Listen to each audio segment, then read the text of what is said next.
Okay, well, this is a Walker 784 roller car, 4-ton floor jack that I got a few years ago out of a junkyard. And it's quite a nice old jack. It's from the 1940s, and I'm just getting around to thinking about rebuilding it. Now, I'm missing the cover for the actual power unit, but I can make one of those just out of tin. It's neat. It's very Art Deco. Cast iron sides with a nice sort of Art Deco motif on it. It's got the cast iron front nose piece, and I don't know what else to tell you. Now, there's a couple of holes in the jack plate, and I don't know if that's original. I don't think so. I think that might be there because they used it to tie down something, like maybe for a transmission jack or something like that. If they put a transmission on, they might wire it in or something. Anyways, so I'm going to start taking it apart. First task, try and get these wheels off. There's these dust caps, and the other side came off okay. There's little notches in them. I don't know if you can see the little notch that's in there.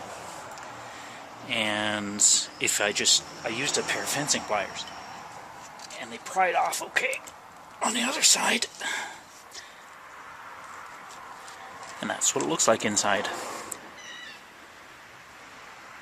So, lots of grease in there. I'm hoping I can replace these bearings and not have to replace the races as well. So, on this side, there was what appears to be an original flat pin, and on the other side it had a cotter pin. So somebody had worked on it on the other side. And the washers that are on this side are quite dished out and worn. So I'm going to try and replace those. The bearings are quite worn, so I don't know if you can see that or not. They're quite heavy roller bearings. I'm hoping I can just replace them. Okay, well, I got the front wheels off, or this one anyways, and the front shaft is loose, and it doesn't appear to be worn, which makes me think that maybe they're supposed to wobble a little. Maybe I'll just sort of wiggle this one around so you can see what I'm talking about. Maybe they're supposed to do that. Anyways, I will be checking into that. This is the cast iron nose piece, and off there. It looks like that underneath. Just bolts on right there. I don't know what you call that part there, but it's riveted in place with really heavy divots, I guess, on the end of the shafts. So that doesn't really come apart. There's a grease nipple there for the main pivot arm, fulcrum, and on the power thing there, I believe this thing is a vent. I'm not sure of that. Yeah.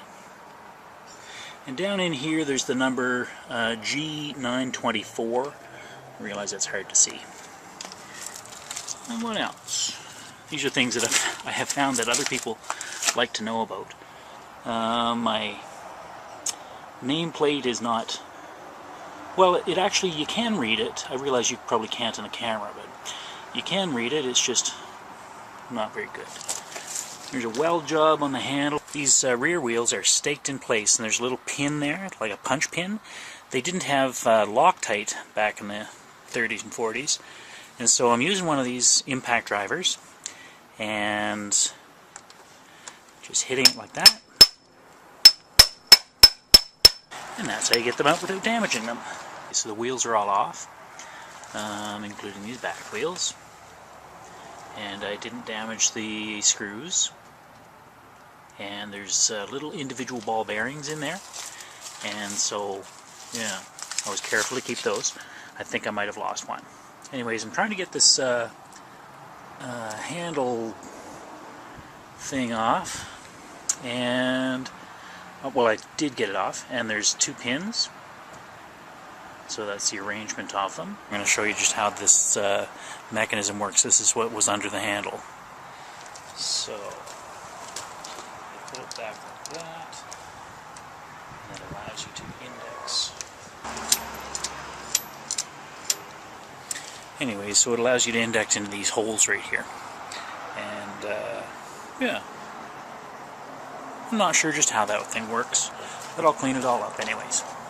I have it pretty much apart. I have the nuts taken off here, and I will point out this pin right here that's broken, and it looks like somebody's tried to repair that before, but it's been broken for a long time. So that's this pin right here, which holds the handle for the jack. Anyways, I'll make a new one of these pins, and there's another pin I'll just show you. Maybe you can see it right here. That's not straight, and there's a crack under here, and the thing for locking it goes right through there. So I'll probably make a new one of those pins as well, or certainly straighten it out and weld that. Anyways, okay, I'm about to take it apart in half. Well, that's what it looks like now. And there's some pressure in the cylinder. I'm not sure, like gas pressure. I'm not sure. I tried to use the relief valve on the top there, but it didn't seem to release the pressure, so I'm not sure just what the story is there. Anyways, alrighty, I'll go clean it up. So I sprayed degreaser over all the parts, and then I pressure washed them with soap and water, and then I rinsed them with water, and now I'm just using Varsol parts washer to get off the sort of waxy, dry grease. And so just with a brush like that. Kind of windy out here. I don't know if you're going to hear this or not. I have most of the parts painted. I cleaned them all up with degreaser and Varsol. And one of the issues that I'm having is, as I was doing that, cleaning up all the castings in terms of their, how smooth they are, and file them all for rough edges, that kind of thing. And as I was doing that, the rivet that's in here blew out on one of them, and so there's the other one. And I don't know if you can notice or not, but it's chamfered on one side and not on the other. Yeah, I guess this is the outside. So I'm going to put it against this piece of steel, and I'm going to beat it, and that's how I'm going to put that back on. I do have an anvil, but I don't have it right here, so this is going to do. Let's see, I don't know if you're going to be able to see this or not, but here it goes. And fixed it right up. I'll just have to polish that up a little bit so that it's smoother. But other than that, it's nice and tight now. Yeah, worked good.